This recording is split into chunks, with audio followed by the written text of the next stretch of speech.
ఆదిలాబాద్ జిల్లా చేనత్ మండలంలోని డబుల్ బెడ్రూమ్లకై ఆందోళన చేపట్టారు. అనర్హులకు ఇండ్లను కట్టబెట్టారని రోడ్డుపై బైఠాయించారు. ఎమ్మెల్యే జోగురామన్న సొంత మండలంలోని డబుల్ బెడ్రూమ్ లబ్ధిదారులకు న్యాయం జరగడం లేదని ఆరోపించారు. డబుల్ బెడ్రూమ్లను అసలైన లబ్ధిదారులకు ఇచ్చే విధంగా చర్యలు తీసుకోవాలని డిమాండ్ చేశారు.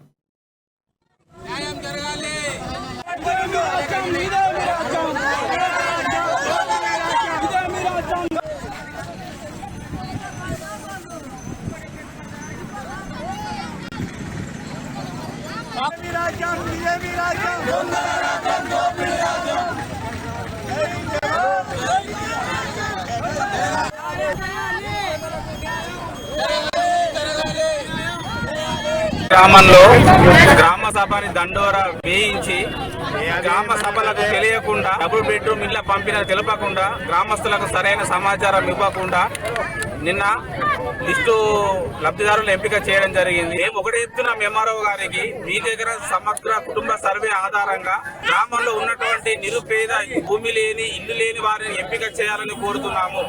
లేని పక్షంలో ఆమరణ నిరాదీక్ష చేయడం మేము వెనకడబోమని చెప్తున్నాము.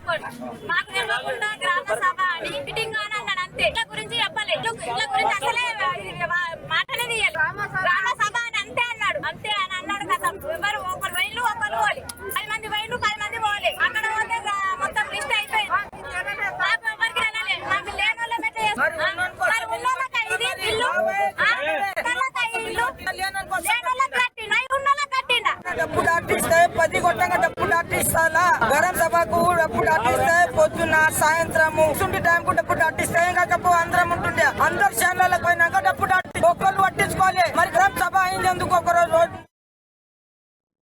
ఆదిలాబాద్ జిల్లా బోత్ మండలంలోని దన్నూర్బి గ్రామానికి చెందిన బొంతల శ్రీనివాస్ అనే వ్యక్తి దుబాయ్లో తప్పిపోయాడు. పిల్లలను ఉన్నత చదువులు చదివిస్తామనే ఆలోచనతో పొరుగు దేశానికి వెళ్లాడు. అయితే దుబాయ్కి వెళ్లడానికి నిర్మల్కి చెందిన ఏజెంట్ సాయితో ఒప్పందం కుదుర్చుకున్నారు.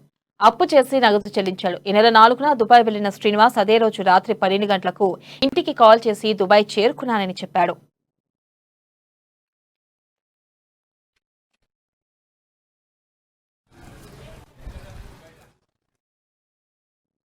ఇక దుబాయ్లోని షార్జాలో దిగిన శ్రీకాంత్ ను ఏజెన్సీ నిర్వాహకులు తీసుకెళ్లడానికి రాలేదు. దీంతో తన భార్య పోలీసులకు ఫిర్యాదు చేసింది. దర్యాప్తు చేపట్టిన పోలీసులు దుబాయ్కి చెందిన పోలీసుల వద్ద శ్రీనివాస్ ఉన్నట్లుగా గుర్తించారు. క్షేమంగా శ్రీనివాస్ ను ఇంటికి పంపాలని కుటుంబ సభ్యులు అధికారులను వేడుకుంటున్నారు.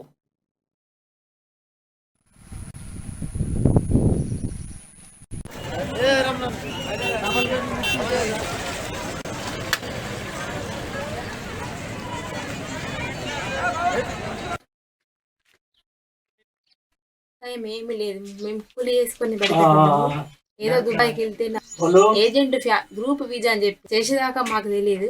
డబ్బులు కట్టించుకున్నాం. మంచిగా దుబాయ్ దాకా వెళ్తాడు మాకు సమాధానం చెప్పిండు, మాకు నమ్మించిండు. మీకు ఏం భయం లేదు, కంపెనీ దాకా తోలేసే బాధ్యత మాదని చెప్పిండు. నమ్మినాము. ముంబై దాకా కూడా ఒంటరిగానే తోలేసిండు. అక్కడి నుంచి ఫ్లైట్ లో మంచిగా ఇక్కడ నుంచి 9 ఎక్కిండు. అక్కడ 1 గంటక 12 గంటలకు దిగినా మాకు తెలీదు. అక్కడ రిసీవ్ చేసుకునేందుకు తొందరగా రాలేరు. 12 గంటలు వెయిట్ చేసింది. మాకు 2:55 నిమిషాలకు వాయిస్ రికార్డు పెట్టింది. అదే చివరి కాల్ అయిపోయి మళ్ళీ ఫోన్ లేదు, ఏం లేదు. ఏజెంట్ షాయి ఫోన్ చేసాక తెలియదు మీ మనిషి అక్కడ లేడు. చాలా బాధపడుతున్నాం. మాకు అసలు ఏం అర్థమైతే మస్తు బాధలో ఉన్నాను. మేము కోరుకునేది ఇదే, మాకు మా ఆయన ఖచ్చితంగా రావాలా. మేము లేవలేకపోతున్నాం. చాలా బాధగా ఉంది. మాకు చిన్నగా ఉన్నారు. అసలు ఏం అర్థమైతే లేదు. ఆయన మిన్నే మాకు భారము. మాకు మా ఆయనతోనే మాకు బతుకు. మాకు మనిషి ఖచ్చితంగా కావాలని కోరుకుంటున్నాం. పెద్దలు మా ఆయన కనిపించేలా తొందరగా వచ్చేలా